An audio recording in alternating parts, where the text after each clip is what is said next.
नमस्कार दोस्तों, कैसे हैं आप लोग। आज हम बात करेंगे फंडामेंटल ड्यूटीज़ के बारे में। डिटेल में डिस्कस करेंगे फंडामेंटल ड्यूटीज़ को कि किस प्रकार से फंडामेंटल ड्यूटीज़ हमारे कॉन्स्टिट्यूशन में ऐड की गई, क्या इसकी ज़रूरत पड़ी और इसमें फंडामेंटल ड्यूटीज़ में कौन कौन से आर्टिकल्स ऐड हैं। डिटेल में डिस्कस करेंगे। उससे पहले अगर आप चैनल पर नए हैं तो चैनल को सब्सक्राइब करिए, वीडियो को लाइक और शेयर करना ना भूलिएगा। चलिए वीडियो को स्टार्ट करते हैं। बेसिकली अगर फंडामेंटल ड्यूटीज़ की बात करें तो जो हमारा कॉन्स्टिट्यूशन बन रहा था तो उस समय लोगों के अधिकार के लिए फंडामेंटल राइट जो ऐड किया गया था हमारे कॉन्स्टिट्यूशन में, जिसमें लोगों का अधिकार दिया गया था कि आपको ये अधिकार है, वो अधिकार है। लेकिन कोई भी ड्यूटी जो लोगों की क्या ड्यूटी होनी चाहिए उसकी बात हमारे कॉन्स्टिट्यूशन में जब कॉन्स्टिट्यूशन बन रहा था तो उस समय नहीं की गई थी। लेकिन जब इमरजेंसी लगी 1975 से 1977 तक, उस बीच एक मेजर चेंजेस हमने देखे अपने कॉन्स्टिट्यूशन में। इसमें जो हमारा 42nd अमेंडमेंट एक्ट 42nd जो कॉन्स्टिट्यूशनल अमेंडमेंट एक्ट है 1976 का, इसको हम मिनी कॉन्स्टिट्यूशन भी कहते हैं। इसमें गवर्नमेंट ने अपनी भरपूर पावर को यूज़ किया, किस तरीके से जो चेंजेस लेके आए कॉन्स्टिट्यूशन में, जितने भी चेंजेस कर सके उन्होंने करने की कोशिश की, अपने पावर को पूरे तरीके से यूज़ किया और उन्होंने इस 42nd अमेंडमेंट एक्ट 1976 के तहत ही फंडामेंटल ड्यूटीज़ को हमारे कॉन्स्टिट्यूशन में ऐड किया। इसके पहले 1976 में कांग्रेस पार्टी में जब इंदिरा गांधी लीड कर रही थी, जब इमरजेंसी लगी हुई थी, तो उस समय सरदार स्वर्ण सिंह कमेटी को गठित किया गया और उसने जो रिकमेंडेशन दी थी इस कमेटी ने कि एक सेपरेट चैप्टर बनाया जाए फंडामेंटल ड्यूटीज़ का कॉन्स्टिट्यूशन में, जिससे लोगों को पता चले कि उनकी ड्यूटी क्या है नेशन के प्रति। ये ज़रूरी है क्योंकि लोगों को अपने अधिकार का तो पता है, लोगों को पता होता है कि हमारे फंडामेंटल राइट्स ये हैं, पर लोगों को ये नहीं पता कि हमारी ड्यूटी क्या है टुवर्ड्स नेशन। लोग चाहे वो नेशनल फ्लैग को लेके हो या कोई भी ऐसी ड्यूटीज़ जो फंडामेंटल ड्यूटीज़ में ली गई हैं, उसको लेके किसी को कोई फोर्स नहीं था या कुछ भी ऐसा प्रावधान नहीं था कि ये आपकी ड्यूटी है, ये आपको करना है नेशन के प्रति। लेकिन जब 1976 में जो स्वर्ण सिंह कमेटी बैठी थी तो उसने ये रिकमेंड किया कि जो आर्टिकल नंबर 51 है उसमें आर्टिकल 51A ऐड करके हम फंडामेंटल ड्यूटीज़ को अपने कॉन्स्टिट्यूशन में ऐड करते हैं। और इसमें जो पार्ट आता है वो पार्ट 4A आता है। जैसा हमने पढ़ा है जो हमारा पार्ट 4 है वो DPSP को डिनोट करता है, लेकिन जो पार्ट 4A है वो हमारे फंडामेंटल ड्यूटीज़ को डिनोट करता है। अगर हम बात करें आगे तो जो आर्टिकल 51A है उसमें सब क्लॉज A से लेके J तक जब 1976 में जब 42nd कॉन्स्टिट्यूशनल अमेंडमेंट एक्ट आया तो उस समय 10 जो फंडामेंटल ड्यूटीज़ थी वो ऐड की गई थी A से लेकर J तक। लेकिन बाद में 86th अमेंडमेंट एक्ट 2002 में हमारा 11th जो कि आपका फंडामेंटल ड्यूटी है उसे ऐड किया गया। तो टोटल कुल मिला के हो गए 10+1 11 फंडामेंटल ड्यूटीज़, जो कि आज हमारे कॉन्स्टिट्यूशन में प्रेजेंट टाइम में 11 फंडामेंटल ड्यूटीज़ हैं।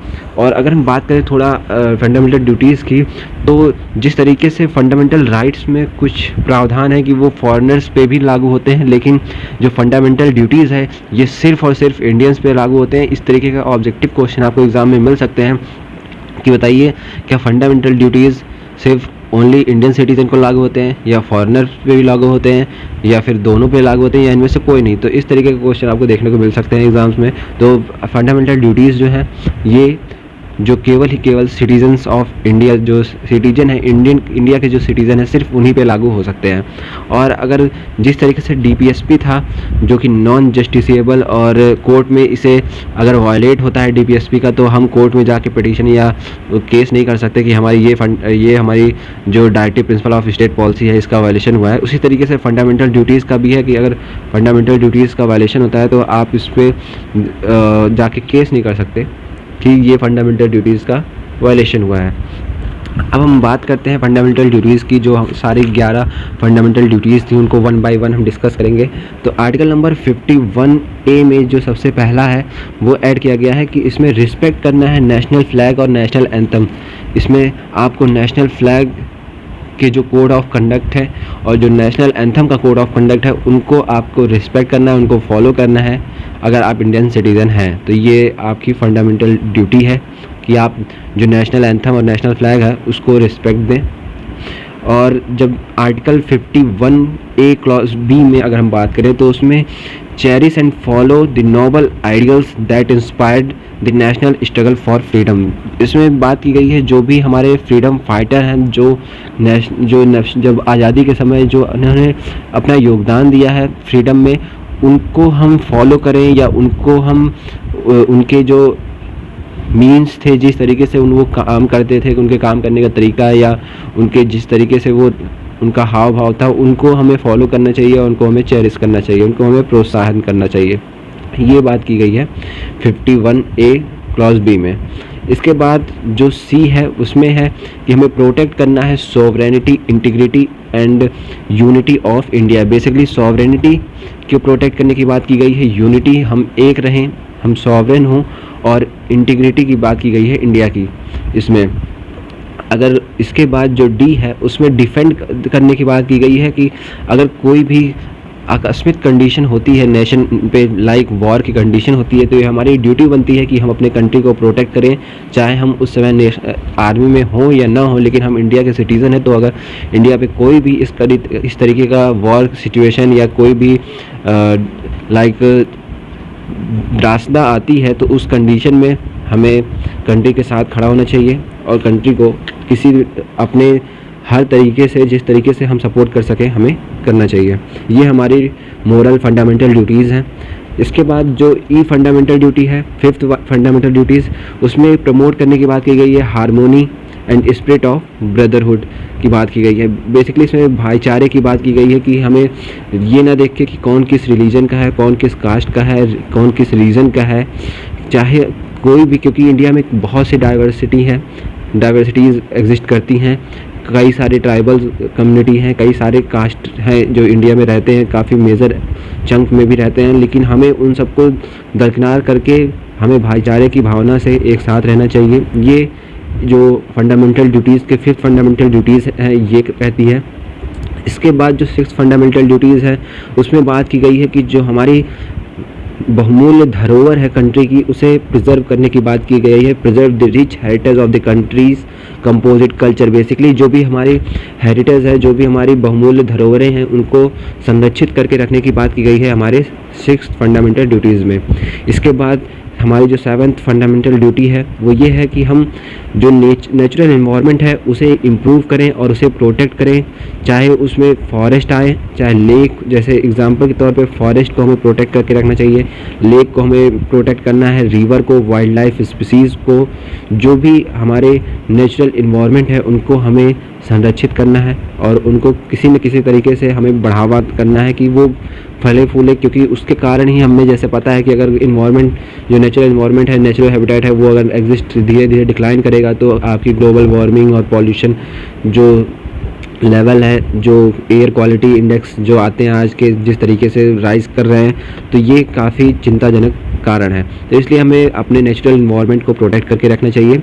इसके बाद जो हमारी 8th नंबर की फंडामेंटल ड्यूटीज़ है उसमें हमें साइंटिफिक टेम्पर की बात की गई है और spirit of inquiry and reform की बात की गई है। बेसिकली इसमें बात की गई है कि ये जो लोग हैं, इंडिया के जो कंट्री के सिटीज़न हैं, उनको एक साइंटिफिक टेम्पर के साथ रहना चाहिए, लाइक जिसे हम कहते हैं कि तकनीक के साथ आज की जो मॉडर्नाइज जो टेक्निक्स हैं उनके साथ हमें इस लाइफ को आगे सर्वाइव करना है, उसके साथ हम आगे बढ़ें, जिससे हम वर्ल्ड में और दूसरे नेशंस को हम compete कर सकें, उनके साथ कंधे से कंधा मिला के खड़े हो सकें। तो उस तरीके का साइंटिफिक टेम्पर होना चाहिए, ह्यूमनिज्म होना चाहिए and the spirit of inquiry and reform होना चाहिए। इसके बाद जो 9th फंडामेंटल ड्यूटीज़ है उसमें जो पब्लिक प्रॉपर्टी है उनको बचा के रखना, उनको संरक्षित रखने की बात की गई है, उनको किसी तरीके का हार्म न पहुंच सके या कोई हार्म हम ना पहुंचाएं, ये हमारी फंडामेंटल ड्यूटीज़ हैं कि हम जो पब्लिक प्लेसेस हैं उन पे किसी तरीके की गंदगी, कूड़ा करकट उनको ना करें, उन पर थूकें ना, इस तरीके की जो मिसबिहेविंग टाइप की जो चीज़ें होती है वो हम पब्लिक प्रॉपर्टी पे नुकसान ना पहुँचाएँ, जिस तरीके से हम देखते हैं।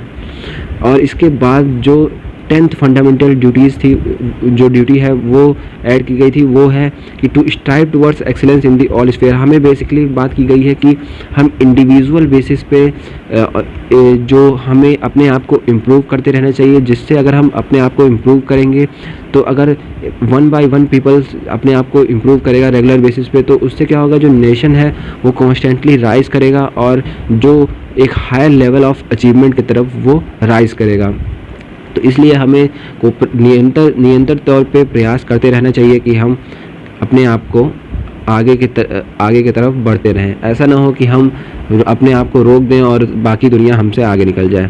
तो इसलिए नेशन भी हमारा राइज़ करेगा अगर हम राइज़ करेंगे। तो उसकी बात की गई है 10th फंडामेंटल ड्यूटीज़ में, जो 86th अमेंडमेंट एक्ट 2002 में ऐड की गई थी fundamental duty, 11th fundamental duty जो लास्ट फंडामेंटल ड्यूटी है, उसमें बात की गई थी कि सबको अपॉर्चुनिटी दी जाए एजुकेशन की between the age of 6 and 14 year. ये हमारी ड्यूटी है कि 6 से 14 साल के बच्चों को free and fair education provide की जाए। ये हमारे जो 11th फंडामेंटल ड्यूटी है उसमें 86th अमेंडमेंट एक्ट 2002 में इसकी बात की गई थी। तो ये थे आपका फंडामेंटल ड्यूटीज़, जो कि आर्टिकल नंबर 51A के सब क्लॉज ए से के तक है। टोटल 11 फंडामेंटल ड्यूटीज़ हैं, उनको मैंने डिटेल में डिस्कस कर दिया है। अगर आपको ये वीडियो पसंद आया हो तो वीडियो को लाइक और शेयर करना ना भूलिएगा। ज़्यादा से ज़्यादा लोगों तक इस वीडियो को पहुँचाइए, जिससे मुझे भी खुशी मिले, मैं और वीडियोज़ आगे लेके आ सकूँ। नमस्कार दोस्तों, कैसे हैं आप लोग।